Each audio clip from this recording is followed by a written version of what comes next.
Oh my glob! Oh my glob! One fun way of reading Adventure Time is to align each character with a distinct part of the human psyche. So you could say Jake is the superego, Finn would be the ego, Princess Bubblegum is the logical, analytical left brain, Lemongrab is anxiety. The show does a great job of separating out pieces of our minds and then realizing these as whole characters that all together participate in one big wild consciousness. So to unravel this very special psyche, let's begin with a big fan favorite, Lumpy Space Princess. Oh, glob. I forgot. Who corresponds to the id. LSP represents the most basic selfish urges we all wish we could act on. And that's why we can't get enough of living vicariously through her confidence and sass. But I can make you happy. Puke off, you big donut! Before we go on, be sure to hit subscribe and click the bell to get notifications on all of our new videos. For LSP, Lumpy isn't just about looks, it's a state of mind. Yeah, everyone needs to know that when I work these lumps, no man is immune to their influence. We see this almost immediately in the second episode of the series, Trouble in Lumpy Space. When Jake gets infected with the lumps, his whole personality begins to change, and we see just what it means for someone to be lumpy. No, because no matter how messed up and lumpy I get, this guy never turns his back on me. Oh, yeah. Right behind ya. Just gotta turn my back on this guy. It's about a don't care attitude and a lack of self-awareness that allows you to speak your mind and always put yourself first. I said lump off, Mom! LSP and the other people of Lumpy Space only seek out fun and petty, meaningless drama. Tonight is the weekly prom-coming dance. It's gonna be so flippin' awesome. LSP, we don't have time for this. Ask for the ride, LSP. And when Jake starts to turn lumpy, so does he. Finn, this music ducks, right? Oh, I love this song. We should totally TP Shadow's house. Being lumpy is essentially being pure id. The id is a concept developed by Freud, from the Latin for id. It's the part of our personality that seeks to satisfy our basic desires, like our bodily need for food. Gross. My lumping body's all hollow now. I gotta put something in it. As well as our drives for sexual pleasure and aggression. Like the lumpy state of mind, Oh my glob! Look at those luscious lips. the id doesn't have a moral code. I'm sorry you're so stupid. It doesn't have any other directive except to follow the pleasure principle, seeking instant gratification of any impulse. LSP feels most herself in an environment driven by instinct. She literally lives with wolves for part of the series.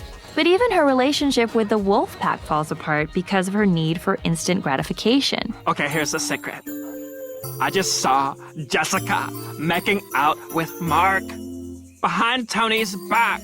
Unlike the wolves, LSP finds that one of her most pressing immediate desires is to gossip. She'll spill a secret, even if it means ruining other good things in her life. Tony! Jessica's cheating on you! Oh my glob, oh my glob, oh my glob. All of this isn't to say that LSP doesn't care about her friends, but the way she's capable of expressing that care is very limited. Even when she wants to help, she's usually pretty useless because she lacks all ability to think ahead or to empathize in a sophisticated way. Here, her momentary desire to insult the smooth posers overrides her much bigger desire to help Finn and Jake. Give him the antidote already and stop being such a poser. Sorry, kid. We changed our minds. Why did you have to say all those rude things to them? What? I was helping you. Whereas a more controlled person can properly prioritize what they care about most. But lumpiness means a total lack of impulse control. I'm gonna need a secretary desk.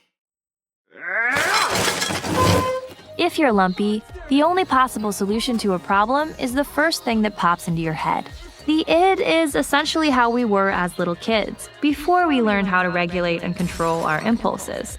LSP throws a fit every time she's bored. You guys, I'm bored out of my face! I make a motion to stop talking about dumb stuff that's lame. Or hungry. So where's the food? What kind of castle is this? It's like a poor people's castle with no lumping waffles from a dump truck. Like a kid, she's ruled by her impulses. And sometimes her impulses can be contradictory, like wanting to live with the wolves and wanting to spread a rumor. But she always makes the decision that's more instantly rewarding. The kinds of desires that she reliably acts on are desires that we've been taught to suppress. After all, we're not id-ridden children. We don't have to make a scene every time we're hungry, and we probably shouldn't. But that's what makes it so fun to live vicariously through LSP, because even if we're not allowed to throw a fit when we're bored, it's very satisfying to watch her do it, and watching her appeases the id in all of us. Everybody get ready to pay attention to me! Strikingly, the id in Adventure Time is expressed with a voice and texture reminiscent of the more shallow entries in our pop culture. I'm ready for you now, Brad. Isn't it obvious? LSP consumes mindless, catchy pop songs, and she reminds us of the sort of reality star mindset and vocal cadence we might know from Keeping Up with the Kardashians. Hey, why are you following me everywhere? That's like my time to like get away from home. I'm dead serious. I don't think I can make it on my own. I'll show you. I'm running away. Or Real Housewives. Yeah, because you're boring. I'm bored, and I'm not having any fun. Or Jersey Shore. Up because I will kill you. I don't care if I'm small. You guys ruined everything. I'm gonna kill you. This type of media appeals to our id, because on some animalistic level, it's satisfying to see uninhibited aggression and pettiness on TV. So by associating LSP with this part of our culture, Adventure Time introduces a subtle commentary on how certain kinds of our entertainment fuel a childlike state of arrested development. No more learning. These lumps. Even though it soothes our id to watch her, for the most part, we don't truly want to be like LSP. For a lot of the series, she lives as a homeless person in the woods. She seems okay with it, but by most people's objective standards, she's not doing that well in her life. Ah! What my life has become! And that's because to be successful and to find happiness, by the common definition of the word, it's important to be able to delay gratification. Is you give young children a marshmallow and say you can eat it straight away, or if you don't eat it and hold on for 10 minutes, you can get a second marshmallow. Total self-indulgence is not even the way to feel happy in the short term. If she ever gets bored, she has to act out or make up something to fill the void. First, I'm gonna fall in love with one of those little guys, and then I'm gonna fall out of love, and then I'm gonna totally fake die of a fake heart attack. Oh, my heart! Which suggests there's a dark emptiness at the center of LSP and of our id impulse. Other fictional characters representing the id also back this up. All the ways you wish you could be, that's me. LSP is a slave to her latest whim or discomfort, and it doesn't feel very good to be a slave to anything. It's as if she's frantically fleeing from the fear of not doing what she really wants to be doing at any given moment. The fear of not feeling perfect pleasure. She's never truly content. She always has a desire for a little bit more. What? I didn't wait infinity for a dip in the kiddie pool. And even if LSP doesn't recognize this emptiness in herself, the audience does. There's a sadness in her lack of fulfillment that we don't want to emulate. And even though the id is all about honestly expressing what we feel, being lumpy also requires a certain amount of denial. Then if he's gone, can you send me back to before I met him so I won't have to remember this heartache? Whenever LSP's behaviors cause her negative emotions, she ignores them, because her instinct is to avoid bad feelings. And whenever I get hungry, I dress up like the monster and I go eat all the villagers' craps. LSP, you're stealing. Don't say that. You're making me feel bad.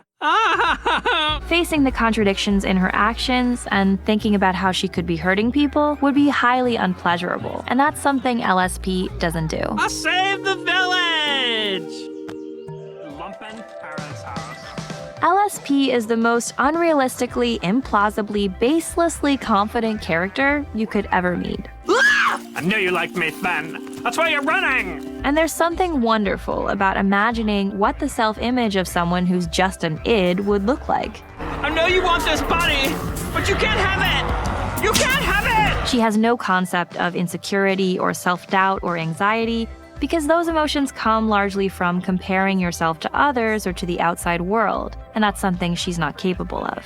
Even though LSP just looks like a purple blob to us, she's always commenting on her own attractiveness. Side note, I look fresh to death with my new dress and purse. When she imagines a soulmate for herself, she imagines Lumpy Space Prince, who looks and acts exactly like her. So she's so deeply in love with herself that she wants to fall in love with her clone.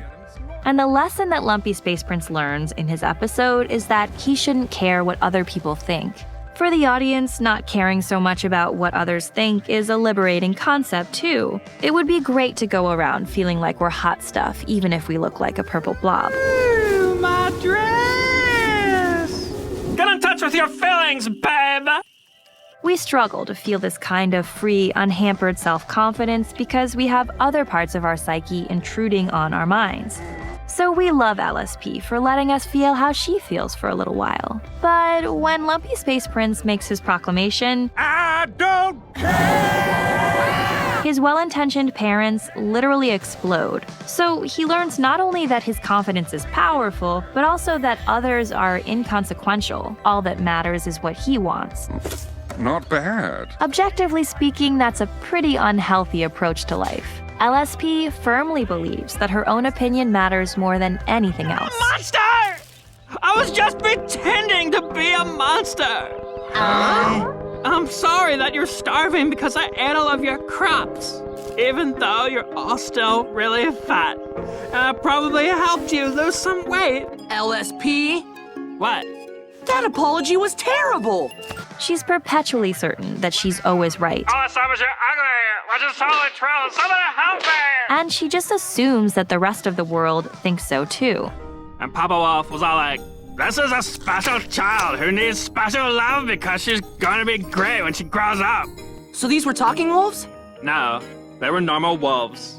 I knew what they were thinking because of their body language. Stop interrupting, Finn. We all have that little LSP in the back of our minds telling us that we deserve everything we want right now. But the rest of our brain keeps her in check, because ultimately we can see that our life would be a disaster if we let LSP take over the show in our brains. We like escaping into watching her, imagining what it would be like to be pure id, pure confidence, pure stimulation and instant gratification.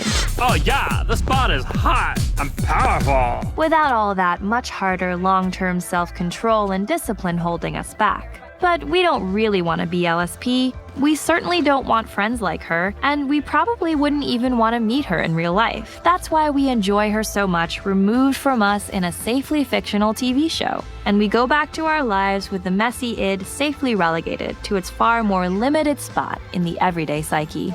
Oh my god, you guys! Drama bomb! It's Deborah. And Susanna, and you're watching Screen Prism. Thanks guys so much for watching. We post videos every Saturday and Sunday and during the week, so hit that subscribe button and you'll get access to all of our videos. We can't thank you enough for your support. Thank you.